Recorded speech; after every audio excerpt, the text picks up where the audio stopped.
Well, hello there, EVTV fans. This is Rich Flingy, and I'm here today with Mr. Troy Rutherford. He was one of the viewers. He's been a long time, our customer, a very good customer, and we featured a few slides of his video, of his build a few weeks ago. He happened to be in the area, and he stopped by, and we're going to go through a little more explanation about his build. It is a large Model 3 battery build. He has 4 builds in basically a small compound, kind of what I call a mid-pack, mid-level build. And he has, just so you know, he has one of the Jack Rickard signature editions of the Model 3, and he requested that.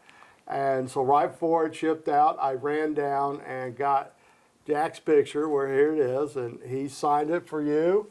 And I will tell you, I would keep that forever. He did, and we're really proud to have that. And so anyhow, he did hire a technical consultant, that is correct.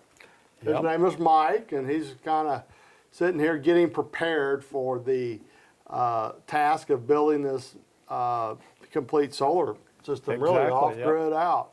And that's him in his happy days, I guess. Yeah, that's everything's working out. And sometimes when things, bigger builds get simpler. You know? The wires are bigger and the connectors are bigger. So anyhow, we're gonna start off, Troy. You know, first thing I'd ask you is, you know, what got you interested in this, and where were you at in solar? Or? Well, we were building a new home, and I thought solar would be ideal. And I happened to look around and noticed my barn was facing south. It was perfect.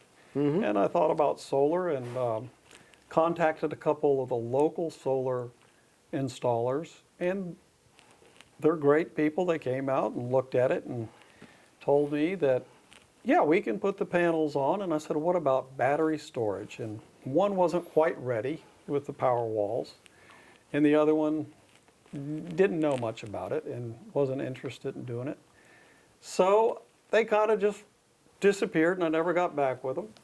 And after a while, I said, let me just look on the internet and see what I can find. And there it was, EVTV. Found Jack Rickard at EVTV. Jack Rickard was talking. We're glad you did. About batteries. And that's back when he had just started with the Model S battery pack, and was also working a lot with the smaller 5 kilowatt modules with a 48 volt system.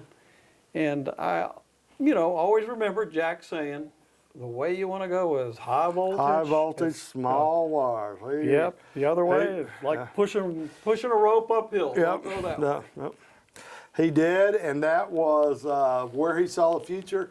And he was somebody that had dealt a lot with solar, and he had dealt a lot with power supplies and batteries. I will tell you that the EV business oftentimes orientates towards the higher voltages. Their packs are generally, the AC motors, their packs are over 300 volts, 360. And that makes everything sort of work out in a car where you don't have to have as big of wires. And he knew his stuff. So let's go through, let's take a look. We kind of covered a little bit of your build, but I want to see, you know, how you related to the grid, some of your power connections. Let's take a look at some of those. Okay, so what I basically have here is a power line from the meter base going to my barn. And that's the panel you see to the far left. The far left panel feeds electric only to a panel that's located in my inverter room that's solely to charge batteries in the event we need it. However, if we need power, and not solar power, we can transfer it back to the grid. Very simple. Very similar to what Jack did, yes.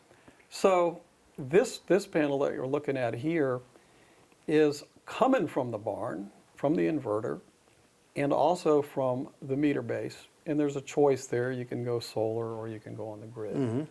And from that particular panel, the lines are fed out to a guest house and a garage. and we power everything through that location. Now, how many devices do you have on this power A unit? lot. We have a 50,000 watt inverter. 50,000 watt inverter. And I've seen it peak up to 40,000 one time in the summer with A lot air of conditioners. juice, I think we've got 9 air conditioning units. Some of them are 6 and 5 tons. And this really equates to a small business or an operation, Yeah. I would say. Okay. Yeah. A compound, small resort. It just works so nice. So we have ice machines, refrigerators, dryers, freezers. You name the electrical device, coffee makers, whatever. It all runs off of this solar system or solar generating system, as if we have regular grid electricity, and we have done it for months. So we don't even know we have solar, but we also have the grid for backup. That's good to know. And a large battery is a big key. Now, I've run across over the years one other customer that had the old S's, but he basically tells the same story. You don't notice it. You know what the old off-grid joke is? No, what's If that? you're off-grid and you've got a solar panel, you just tell your wife to vacuum naked at noon. And then she won't have any dinner clothes. The sun will be out. There's nobody around. Everybody's gone to work, and she'll Right. be just fine. Yep. But with the larger batteries, you are not making lifestyle changes, choices, or Correct, and I wanted it to be that way. That's I wanted good it to to know. be where my wife could dry clothes or wash dishes or turn on the heat, whatever you need to do, charge the car, and not have to think about, do we need to turn something off? Well, you are really a pioneer, and I will tell you, to my knowledge, you have the largest Model 3 build on planet Earth at this point, so that's a shout out. And it is really becoming a mountain for people to climb. It is the modern hot rod. It is the modern engineering feat of all these things. And this is going to pave the way, really, for a lot of people. You know, you learn about it. You learn about what your numbers are, what your parameters are, and how much work it takes to do it. So, Well, before I knew anything much about solar and inverters, I started watching the EVTV, and everything that I've learned, I basically learned from Jack. yep, He explained it very well. It just takes a little time. it does. To go through we the may, videos. at some point, his family has communicated with me, and his daughter would like to go through and bring out some of his best pieces. So I would say in the Yeah. future, stay tuned to EVTV. We might have some of Jack's best educational moments for the viewers and stuff. Let's go on. Now this is, This Well, is let's look at these boxes. really the electrical room. The panel that's located to the far left is the loads panel for the barn. The panel in the center is a transfer switch that comes from the inverter, and it transfers off of the grid to the solar, and then that feeds back up to the brick house we looked at earlier, and it also feeds the load panel here in this barn. So everything really happens right there. If I want to not run the inverter, I just simply put it to solar, and the solar collector. I like that. That If I- is something that I have always liked. You just go, take your solar. Yeah, give it It's to 'em. AC inverted. It's free. And you're going straight to your loads panel. Yep. Now you were saying, how fast do you peak and fill up your batteries? Pretty quick. We'll fill the batteries up by 10:30, 11 o'clock. And you this time of technically year. could go out, shut off everything, and just run off solar for a while. We could a few days, a couple days. Yeah, that's a lot of fun. So Yep. that's where it's at. You have a little bit of interaction. You learn your system. Again, you know your numbers. Let's talk now your inverter, which there's a little bit of story there. We do have access to inverter, and we have a 30 kilowatt in stock, and it is on the store. If somebody's looking for a Model 3 build or a large battery pack build, we have everything you need here right now in stock today. Now he wanted a special inverter, which something we didn't have, and we just let him connect with China, Yep. helped you on the process, and you got it. didn't you? It worked. We works. got it, but it would be a lot simpler if you dealt directly with EVTV and had them ship you one. Yeah. It'll save you a lot of I time. know. And They have little funny letters over there. They mark everything up, and eventually it shows up. Now, I talked to several other suppliers over there, at least by email, but if you're wanting a larger inverter or something we don't stock, we'll try to they've help got you it. out. But that's a picture of the inverter. It's got the EVTV logo on yes, it. It's got the Tesla sign on Yes. it. That's a lot of a inverter. lot of Now, inverter there. you were saying it did put out a little noise for you, and you moved it. Well, yeah, the fan, it's got cooling fans on it, and they're fairly large. They look like maybe 4 or 6 fans on the Okay. bottom, about 6 or 8 inches, and they spin up like a server room. And Yeah. they make a large, wind Just noise. vibrate. So we built this little room on the back of our barn, dedicated just for the inverter. Well, this is that's the goal of this conversation. He has pioneered. He's trailblazed into some of this. I'm really starting to think the more I talk to guys that do build a isolated shed or building for solar, is kind of the way to go. And you just gave a very good tip in that you have an add-on or your inverter in a isolated room. Yeah. Off. It's got air circulation. It's got noise suppression, It does. and it is kind of separate from the build a little bit. So we like seeing that. Yep. Now, you've never even got to your peak. 40 kilowatts is all. Never got there, and that was only momentarily. And what is your total solar array? What's it? We have 155 Solaria solar panels that are 355 watts. Ooh.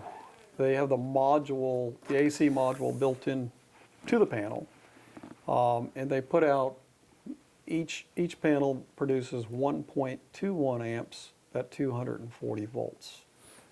Okay. And we have our own 55. combined. Yeah, that power a lot of stuff right there. Yes. And that is, good numbers. I do a couple of comparisons on solar panels from now and again, and a larger array makes a lot of difference, and a larger battery. So if you're going to operate off grid and live there full time, the bigger is probably the better. And you're starting to see pretty good sized solar arrays pop up, but not that many of them have battery banks. Right. And that is the off-grid really secret ingredient, I think, is the large battery bank. And you just have regular housing wire from Yep. all of it. You don't Yep. get into it. That's really another thing, simple. that the lower amperages make a whole lot safer and simpler system. So, well, we're going to keep in touch with you, and we'd love to see more of these. I mean, if you want to know, you're a big Tesla shareholder.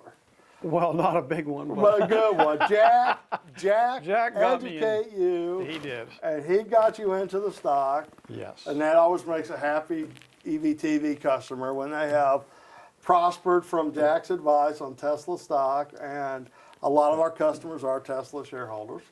And I will tell you this, you want Tesla to grow, you got to help EVTV, because we're the ones out here chopping down the weeds Absolutely. and chopping down the limbs to get a pathway very similar to the way we did with the EV cars.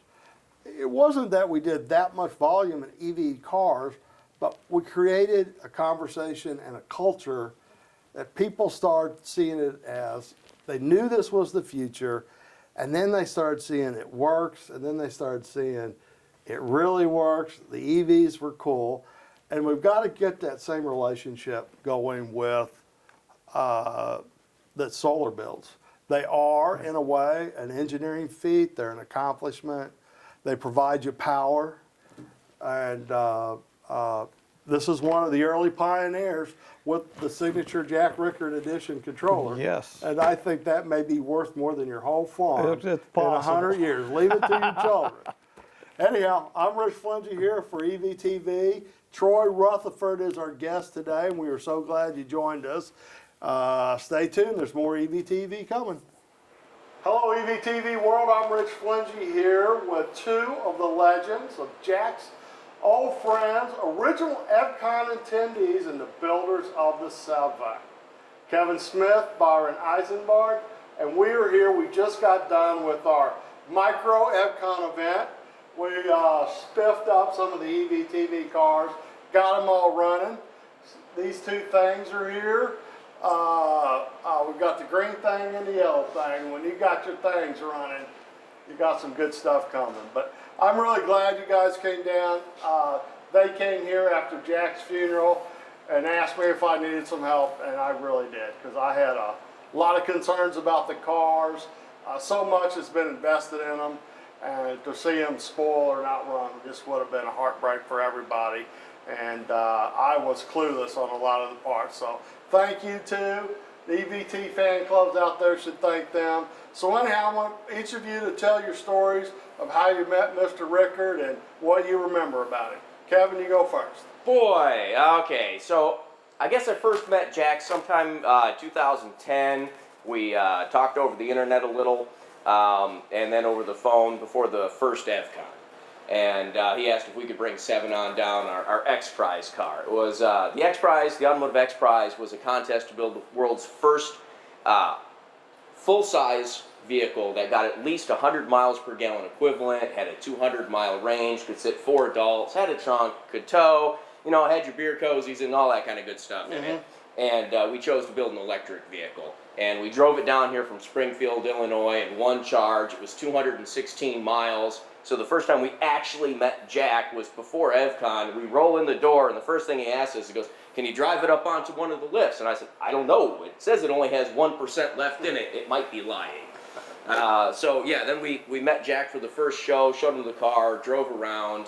He told us about EVCON. We saw what he was doing here, and we've been kind of working together back and forth, sometimes long distance, sometimes closer, and ever since.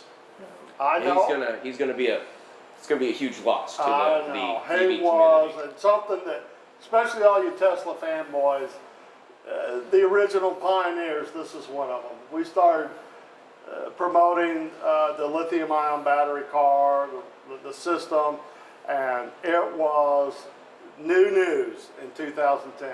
Nobody was talking about it. A few Tesla Roadsters were running around, that was about it. Byron, what do you remember about Jack?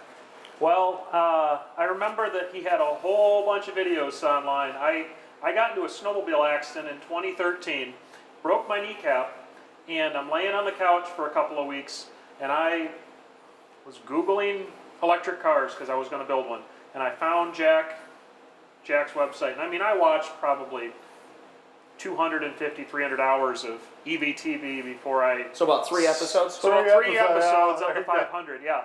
And I got to pretty much caught up, and all of a sudden he's talking about EVCON. And I think this was the 2nd or 3rd EVCON. And I basically saw that this was going to happen, and being that I was kind of laid up, I'm like, hey, that's a good goal to try to get there. So I did that and met Jack there, you know, had some beers, played with a little high voltage, and That's what we do here at EVTV. and ever since it, you know, we really loved working with Jack, and working on things with him. They've all been here in the shop. We've had a couple 24-hour sessions here, I would say, especially during EVCON, the builds and the things that we have done. But this is where it started. This is part of the EVTV history. We're going to carry on the legacy. We're never going to forget Jack. We wore our yellow got our colors on just for Jack. For Jack, yep. Y'all stay with us. We got more to show you here at EVTV. So real quick, for some of you classic and dedicated EVTV fans, we're going to go through what we did to some of these cars real quick that you've been watching for years. You followed through the builds, and you've been wondering what's going on with them. Just a little technical overview, and some of them weren't working, and what we did to fix them real quick. So you have a little content. It's, you know, exciting. So the green thing here, one of the favorites, ends up it just got pushed into the corner for a while, and a bunch of other projects piled up around it. We had to sit in it for a few minutes and figure out what the procedure was for turning it back on, check the 12 volts, check the high voltage, make sure everything was charged up, and that that Oh, you and, put it, and leave it in third gear. and leave it in third gear because yeah, first and second it's a little twitchy. In reverse, you can't get it out of. So And reverse yep. can't get it out of Yep. if you mechanically shift it because But- this does have an AC drive. Which one's? This has got a UQM. That's right, And UQM. this car, I think, is absolutely stunning. It's the best car here. It's beautiful. It's the cleanest of the Fit- builds through the progressions. Fit and yeah. finish on this car is top notch. So then we got this one out yesterday and drove it up and down the road and had a good time. And Richard goes, "So what'd you do to fix it?" And we just said, "We turned it on." You know, keep it simple. Turned on the 12-volt switch under the hood, turned on the high voltage disconnect rotary switch, and off it went. So then the yellow one over here, this is a different story. This had a couple things that happened, and this was one of Jack's absolute favorites. You can tell because of the yellow. It's Jack Yellow, yep. And so I guess it looks like there was a progression of things that may have been happening. A contactor seized. Now, why it seized, we're not 100% sure. Maybe a fuse, maybe, you know, it could be a couple different things that happened along the way. Maybe someone pushed on the accelerator too hard. I don't believe that because I pushed on the accelerator just as hard as I can, and it's never. Well, short of pushing the accelerator through the floor, Correct. it shouldn't do that. Getting your So- boot stuck underneath it and it just keeps going and going longer than you want it to. Yeah, Yep. all that kind of stuff. So the contactor was replaced and then that one seized and burnt up. And then there were two contactors that burnt up and And replaced then those. they replaced the contactors, and Jack was a little irritated that the car wasn't working and basically told everybody not to work on it, and it sat on the lift, if you've watched the webcam since. So and then Byron went through with Ziggy yep. yesterday through all the contactors, through the 12-volt system, the high voltage system. Checked, is the AC on this one too? The electric heater, we wanted The to make sure it was electric heater. off, but we checked, we disconnected the inverter, so we were worried there was a pre-charging issue, because that's how you would normally have a contactor welding. And we said, hey, let's disconnect the inverter and try seeing if the contactors close. And everything seemed to work, but the back contactor wasn't closing at all, the one that switches the positive. And so we continued to diagnose it, and Danu pulled the cover off the JevQ, and he's like, there's no lights on this JevQ. And I'm like, that's really weird. And so we took a USB cable, plugged it into the JevQ, it turned on, all the lights start blinking green. So, you know, what are the number 1 or 2 rules in troubleshooting? You look for power, and you always got a connector problem somewhere, right? Right. So we, It was a fuse. it was a fuse, and it was a Volkswagen German fuse, so we reviewed the car thoroughly, and we found another one in the glove compartment. So popped that in, turned the key, contactors closed appropriately, and the car fired right up. So And this then we- one, drove this one around the block too. So Yep. So it's another- fired up and ready to go. Yep. So we got a couple more cars to look at, but if you want to do, can you do a little bit wider? Danu's on the camera for us right now. The guy that popped the cover off said the JevQ wasn't working, so we Yep. got to say hi to him. Everyone Danu. wave. There, good job. So now that Jack's not with us anymore, you'll see these cars and a few other probably popping up on the website, and they're going to be released into the wild. You'll have an opportunity to bring home some of the EVTV memories for yourself in your own garage. So be watching and be mindful. These are for Jack and Jill and their legacy in EVTV. Yep. So let's take a look at some of the other cars now. So for years, you've probably known that there was something here and now something's missing. Well, it was a big GE charge station. Jack put it up 10 years ago. It was the first J1772 charger in Cape Girardeau, probably one of the first in Missouri. Well, about 5 years ago, something happened and it stopped working. And we took a look, opened it up, and we went, yep, it's really stopped working. So Byron worked a little bit instead of not only on fixing the cars, but putting another charge station up out here so he could charge his Bolt that he drove down from, where do you live? Michigan, Where? That's like 2 states away. around the Kalamazoo area. Yep. So drove his Bolt down from Kalamazoo, fixed some cars, replaced a charge station. What did we get in? So the GE station that was here about 5 years ago, it had stopped working, and I looked at it. It has an Ethernet interface to detect the errors. The screen on the front hadn't worked, and basically it wouldn't respond. It seemed like the microcontroller was dead inside. Basically, it's a dead charging station. So for EVTV to not have a charging station on the outside of the building didn't make a lot of sense. So I kind of had in my mind on our way down, I said, you know, we've got an extra charging station sitting inside that's not doing anything. Let's wire it up. So I basically put a 1450 on the outside of the building. It may or may not work with a 1450 like Tesla charger because there is no neutral going to it. So it might error out if you try to unplug this and use it directly. But right next to it's a 32 amp Siemens J1772, and this is working. And it's a 3-wire connector for the Siemens, connection, right? So it meets all code and everything for the Siemens. And it's outdoor rated, and it's mounted to the wall. And hey, so now we can charge again when we pull into work or down here for EVTV for some events. And technically, all our cars were charged off of solar. Yep, they were this weekend. So if we walk through real quick, if Danu can keep up with us, let's walk around this way, probably. Okay. So there were a bunch of other EVs sitting around here. Right now we got Byron's Bolt. As we walk around this way, we can catch some of the other stuff we did this weekend. It's the Tesla I drove down in. Kevin picked it was up an a Model impulse buy. 3. The last time I went to see Jack, we were going down to St. Louis, and Jack was picking up his brand new Y. We met him and Jill and Richard there. They were picking up the Y, and I made a terrible life decision and decided to take a dual motor 3 for a test drive, and I walked home with it. Kevin bet me that he could not drive a 3 off the lot without ordering it online. He bought a demo car. No, I think it was the other way. I bet you I could. Oh, something like that, yep. So Transit Connect. That's the one that's been working. Yep, that's the one that's been working, and I repaired that one years ago. I was kind of Jack's Transit Connect repairman.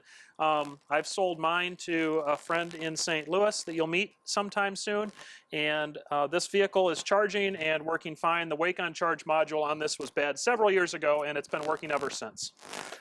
Then we got EVTV's Project Franken Tesla 3. Franken 3. That's Richard's. Yep. We come out here. This is the Smart that's been running. This is the one that is going to be a donor car. Probably the drivetrain pulled out, sold separate. The old Tesla, we pulled the final parts out this weekend, and it is ready to go away. It is going to the boneyard on Monday. It's already hooked up to the trailer and the Suburban. There's not a lot left in that, so it's And then the going. final one out here we worked on this weekend, Byron, taking his knowledge from the first Transit Connect he worked on, knew what this problem was from 500 miles away and got this one running in about, what, 20, 30 minutes? About 30 minutes without a lift. We had to go underneath, pull a beauty cover off, pull a high voltage distribution cover off. The heater on the Transit Connects tends to short the MOSFETs on, and then the vehicle won't let you pre-charge. It'll click a contactor once but not twice, and if you know where to look, pull a fuse out. There's no heat, but you got a car that runs and drives now. So basically, if you disconnect the heater, and the easiest way to do it is to yank its fuse, correct, then it doesn't interrupt with the pre-charge relay, and then you can drive your car. And if no heat, but you know, the heater didn't work anyway. Correct, and if you happen to be at the last canceled EVCON, I actually brought my Transit Connect down that had a very similar problem, and I put a Chevy Volt coolant heater in it with the help of Colin and Mark Weisheimer, and that is still working to this day, working great. So I think Jack still got some parts for that if you want to put one in your vehicle. If you want to put a Chevy Volt heater in it. Correct, he does. Let's go back inside. We'll show you the, let's see, we worked on the Nash Metropolitan, got it running. Nash Metropolitan, the we got Porsche Spider. the Spider, we worked on it. It will roll right now, but it needs to be, and for those of you that are fans, know what bottom balancing the batteries is. There were a few things that need to be charged up and bottom balanced, and we got the guys here at EVTV going to do that after we take off. And we also got a Tacoma running this weekend. Got a Tacoma running. Let's go take a look. We'll go walk in there, and we'll start right there. So Rich asked us when we came in here, hey, we've got a couple of things. We've got the Porsche Spider we want you to look at. And the second thing he basically came out of his mouth is, get the Tacoma running. It's a great little run-around truck, great parts truck, and it just worked. And I think Bill was down a week or two ago, and he basically said, hey, we think it needs a DC to DC converter, and off he went. And Kevin basically took that on and started putting a DC to DC converter in it. So Yeah, happened? we replaced the DC to DC converter with one that Jack had sitting on the shelf because when he heard that, yeah, that was probably it, well, one got bought and shoved on the shelf with everything else. And once we sorted through the stuff and found it, we installed the new DC to DC. It needed a new 12-volt battery. Go figure. Might be one of the things that blew the old DC to DC. If you put too much of a load on them because your 12-volt battery drops, you pop the DC. Yep. If you don't have a large enough one in the car. Correct. So now we've got one that's twice as big, that puts out twice the power. We got a new 12-volt battery in here. And then the is it JLD? JLD 404, 404. which controls the charging through a TCCH charger. For some reason had died. Had died, and the display, it had sat out in the sun and maybe got overheated, and we Right. basically swapped wire for wire, and Yeah, luckily we watch EVTV and we know where Jack stores those, over on the battery workbench, and we just grabbed one of the dozen he has sitting there and hooked it up. Well, okay, you hooked it up, I didn't hook that. Danu actually hooked that Danu? one up. Okay. Yep. So we had to go. Wave to the cameraman again. We had a bit. Danu hooked that we one had a up. bit of training experience, and that was kind of a good thing to learn this weekend too. It was important for us because, you know, we know the electric cars a little bit, and we wanted to help the staff at EVTV be able to learn that too. So we helped them do that. Correct. Because a lot of the new guys weren't around when we were starting to build these cars and the different components that went in. A lot of them are one-off. I know most people now think, I'm just going to put a Tesla drivetrain in it. Well, you know, 10 and 12 years ago, there was no such thing as the Tesla drivetrain. So this has a DC motor in it? It has it's a 144 volt system. It has a DC 9-inch motor. I don't know if it's a warp 9 or what. It could be an advanced DC. And it also has a Soliton 1, which still work and Soliton, chugging yep. away. And 100, beautiful. These 100 or 180? I think these are 180 amp hour. 180 amp hour Thunder Sky. Thunder No, the yellows are Sky. the 160 amp hour Thunder Sky batteries, and we're at 160 volts peak. So whatever that comes out to in the number of cells. Plenty of kilowatt hours to run around town. Oh yeah, lots. So- And this is one of Richard's favorites. We think that he's already claimed this one, and he's going to be driving it. From We now on. basically had to pry him out of the shot to shoot this right now. He basically was hugging it all the time, all weekend. So He's it still was got great. the keys. He's standing right there. You can't see him. And yeah, I just made the cameraman look in case you were wondering. and he's ready to make sure that we don't just take off with this We truck might drive it because- home. Oh yeah, the little pickup, and the bed flips up on this one for easy access to the batteries. It was a really Oh, nice Kevin, job. it looks like he's going for some wrenches to throw at us, so we better move Okay, on. we gotta get, yeah, okay. Okay. Okay, so let's move ahead to the spider real We're quick. coming to the showroom. That was staged, of course. Of course. Now, we didn't have to touch this one at all. This is the classic. This is the one where it all started. The Porsche. We think we haven't actually turned it on, but it should turn on and run right away. Oh, we know it works. Oh, This yeah. one's always worked. It's always worked. But what we focused on, the two of the other vehicles we focused on this weekend were the Spider here. It was dead, and we weren't sure why, so we started probing around on the batteries. Yep. And found that about half the pack, about 18 of the cells, they're 180 amp hour Thunder Skies, the blue cells. I prefer Calb, Calb, not Thunder Sky. When these were put in, the company was still called Thunder Sky. It was before they became SE, The SE cells, and yep. then it was Calb. So this is the blue ones. This would be the transition over to SE. So yeah, they're a few years older. This is an awesome car. This build is so clean. But we did find, now that Jack's had this for what, 10 years? 10 years or so. It looks like there was one thing that wasn't projected out far enough when they put the build together. And we found this one little, try to reach over here carefully. There's a yellow wire that's in the Yellow middle wire. of the pack, and it's a parasitic load. It's measuring half-pack voltage or something like that going up to a meter. Yep. And Jack's talked about it several times. You never draw off 4 of the cells for your 12 volts because it'll make them go out of balance, and you never do the half-pack measurements to different gauges on your dash that require lower voltage because over time, about 10 years, half your pack will go to about 0 volts. Now, what we've been able to do, though, is we've babied these cells up. We've got them all up to about 2.5 volts right now. The other half of the pack's still at 3.2, 3.3 volts. And we've left this to Ziggy and Danu, guys behind the cameras right now, and our sound man, or anti-trip guy watching the camera guy, to bring these cells up a little bit more, and then they're going to bottom balance the other 18 cells. and then they will cut this little yellow wire, who cares where it goes, and charge the pack up slowly. And at that point, we know it already rolls, they'll be able to take it out for a drive, go through a charge cycle a couple of times. And there might be a couple of damaged cells. I mean, these cells were at 0 volts, and it's a testament to lithium iron phosphate, the safety and reliability of these cells. They're 180 amp hours. Who knows what the capacity is after sitting for a couple of years at 0 volts, but they're all holding energy right now, and that's spectacular. And we did find a couple spares over in Jack's garage at his house. So if a couple need to be replaced, that's good. And while we were digging around, we also found a couple buried cokum cells or some fireworks cell that we decided to take out of the buried claws and stuff they were in to clean that up a little too. We're going to dispose of those safely. And then, and maybe get a video of it because it could be exciting. well, we'll see. Yeah, But then we basically were like, hey, this beautiful car behind us, which is a Nash Metropolitan, has been sitting here for years, since I think one of the last EVCONs. And I know it is a gas car, but it's beautiful the way it is. It actually has a lithium battery pack in it. It has 4 CAM 72 cells for its 12-volt battery. And pumped the gas pedal a few times, figured out the starting procedure with the manual choke, and it fired right up. So I think Kevin wants to take this one home or do an oil change on it or something like that. I want to drive it out. We need to do an oil change on it, and then I might just end up back in Illinois with it. We'll see. But yeah, Jack was originally going to convert this one to electric, but it is such a nice car that he chose not to do that. And he just put it front and center in his showroom next to the electric gas pump, next to the Spider. So you know it has pretty high status if it's sitting next to the Spider. And his Speedster. So yeah, it took us about 10 minutes to get it started, fired up, and it ran smooth, and it's ready to go. So pretty much all the vehicles are running again.